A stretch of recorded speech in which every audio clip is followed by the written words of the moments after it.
പശ്ചിമേഷ്യയിൽ യുദ്ധം മുറുകുമ്പോൾ, ഗാർഗൈലൻഡിൽ മിസൈലുകൾ വീഴുമ്പോൾ എണ്ണവില കുതിച്ചുയരുകയാണ്.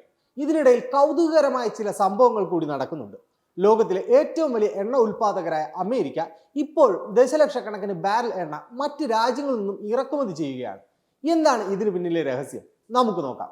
എല്ലാ എണ്ണയും ഒരുപോലെയല്ല എന്നതാണ് ഇതിന് പിന്നിലെ പ്രധാന കാരണം. എണ്ണയെ പ്രധാനമായും രണ്ടായി തിരിക്കാം: ലൈറ്റ് സ്വീറ്റ് ക്രൂഡ് എന്നും ഹെവി സോർ ക്രൂഡ് എന്നും. അമേരിക്കയിലെ ഷെയിൽ പാടങ്ങളിൽ നിന്നും ലഭിക്കുന്ന എണ്ണ വളരെ കട്ടി കുറഞ്ഞതും പെട്രോൾ, ഡീസൽ എന്നിവ നിർമ്മിക്കാൻ എളുപ്പമുള്ളതുമാണ്. ഇവിടെയാണ് ട്വിസ്റ്റ്.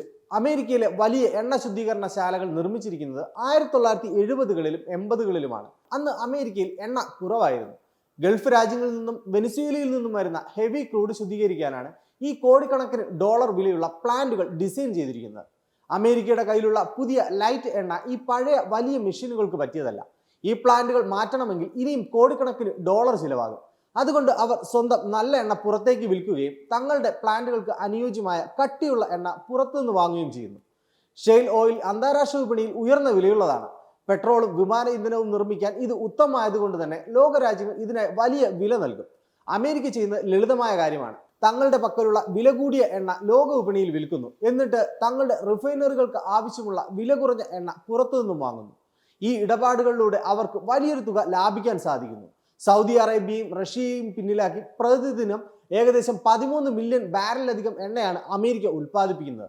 മാത്രമല്ല, അമേരിക്കയുടെ ഉൾപ്രദേശങ്ങളിൽ ഉൽപ്പാദിപ്പിക്കുന്ന എണ്ണ വടക്കൻ ഭാഗങ്ങളിലെ റിഫൈനറികളിലേക്ക് പൈപ്പ് ലൈൻ വഴി എത്തിക്കുന്നതിനേക്കാൾ ചിലവ് കുറവാണ് അവ കപ്പൽ വഴി വിദേശത്തേക്ക് കയറ്റി അയക്കാൻ. കൂടാതെ അമേരിക്കയ്ക്ക് മറ്റൊരു കരുതലുണ്ട്: സ്ട്രാറ്റജിക് പെട്രോളിയം റിസർവ്. ടെക്സാസിലെയും ലൂസിയാനയിലെയും ഭൂമിക്കടിയിലുള്ള കേന്ദ്രങ്ങളിൽ ദശലക്ഷക്കണക്കിന് ബാരൽ എണ്ണയാണ് അവർ സംഭരിച്ചു വെച്ചിരിക്കുന്നത്. യുദ്ധം കാരണം പുറം ലോകത്തു നിന്നുള്ള എണ്ണ നിലച്ചാലും മാസങ്ങളോളം രാജ്യം സ്തംഭിക്കാതെ മുന്നോട്ട് കൊണ്ടുപോകാൻ ഈ രഹസ്യ ശേഖരത്തിലൂടെ അവർക്ക് സാധിക്കും. 2026 ഈ പശ്ചിമേഷ്യൻ പ്രതിസന്ധിയിൽ അമേരിക്കയ്ക്ക് ലഭിക്കുന്ന ഏറ്റവും വലിയ ആത്മവിശ്വാസവും ഈ ശേഖരം തന്നെയാണ്.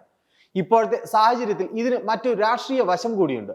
ഡൊണാൾഡ് ട്രംപിന്റെ ഡ്രിൽ ബേബി ഡ്രിൽ എന്ന നയം അമേരിക്കൻ എണ്ണ ഉൽപാദനം റെക്കോർഡുകളിൽ എത്തിച്ചു.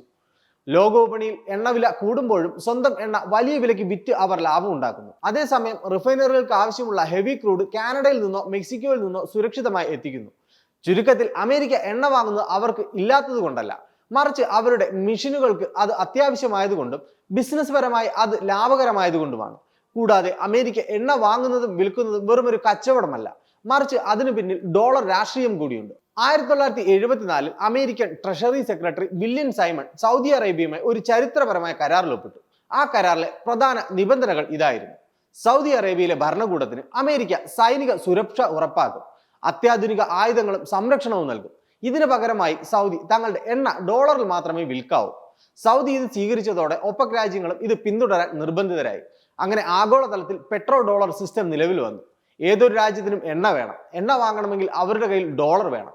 അത് കാരണം ലോകരാജ്യങ്ങളെല്ലാം വിദേശ നാണ്യ ശേഖരത്തിന്റെ സിംഹഭാഗവും ഡോളറായി സൂക്ഷിക്കുന്നു. ലോകം മുഴുവൻ ഡോളറിനായി ക്യൂ നിൽക്കുമ്പോൾ ഡോളറിന്റെ മൂല്യം ഇടിയില്ല.